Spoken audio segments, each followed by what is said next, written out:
So we're in Italy. This is the Concorso d'Esta, which is essentially a car event, and we've been invited by BMW. What it is, well, I guess the world's best cars shown to millionaires. It's kind of like an Italian Goodwood.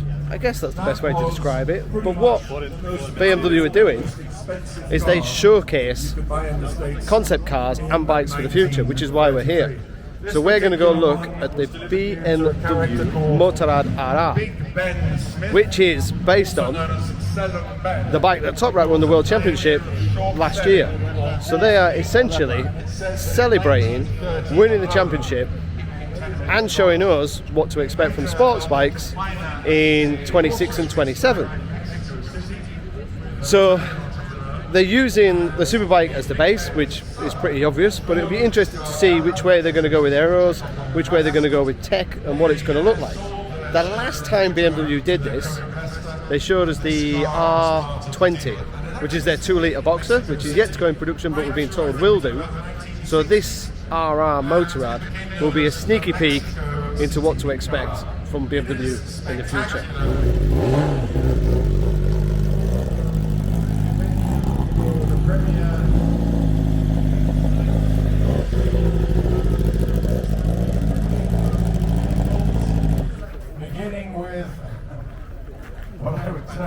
Now I know what you're thinking.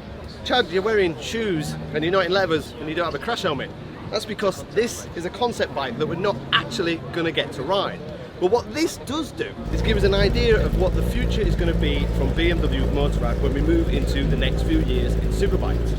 Now I'm in a really lucky position because I got to ride Top Rack's bike just a few weeks ago. I got to ride the M1000 RR, I got to ride the Superbike, and I got to ride the Superstar. And there's a lot of those aspects on this bike. This is essentially Top Rack's bike with futuristic or bodywork that we could possibly see in the next couple of years. Now what BMW want to say, and what they're proud of, is what they learn in racing, they move to the road bike. And we've seen that. You remember the first development of those huge aero wings, and we thought, that's never going to happen on a road bike. That's on a road bike. I'm old enough to remember when we had radial brakes for the first time, and we had all this modern technology with electrical rider aids, and it's all moved to the road bike. So what we see on the concept bike, we will hopefully see on the road bike. So what does that mean? Well, that means around 220, 230 horsepower on the inline 4-cylinder. Yes, thank God BMW didn't go the electric route and have given us a normal aspirated engine. But the big thing for me is the wings and the aero. Because there's now a limitation, I think, in what we can produce. I think BMW could produce a 250 horsepower superbike, but if they did, it would be almost unrideable. So what we need to do is produce something around 220, 230, and then make that rideable, because at the end of the day, it's going to be a road bike, not a race bike. So the big talking point and the big look for me is the wings that are actually smaller and a little bit more compact than you'd see on the M1000 RR, because the bigger the wings, the more aero and more downforce you've got, but that creates more drag, which then reduces top speed and increases fuel consumption. The other hint is the rear end. We can see there's some hints and tips as to what aero is going to be on the back of the bike. And again, we can see that in racing, that aero is becoming more popular on the rear. We can see that it's got the World Superbike brakes, it's got the lightweight wheels. I think the minimum weight in World Superbikes is around 168 to 170 kilograms. So with some road legal items like headlights and mirrors, etc., then that's going to increase a little bit.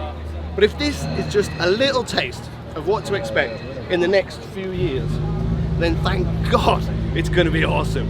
We're going to be essentially riding Top Rack's World Superbike on the road that we can go to the shops on, but also go to the track on. That's pretty cool, eh? So we're in a very privileged position because BMW have kindly said that I can fire it up and see and hear what Top Rack's bike really sounds like. So let's change the microphone, put in some earplugs and see if the crowd enjoy it.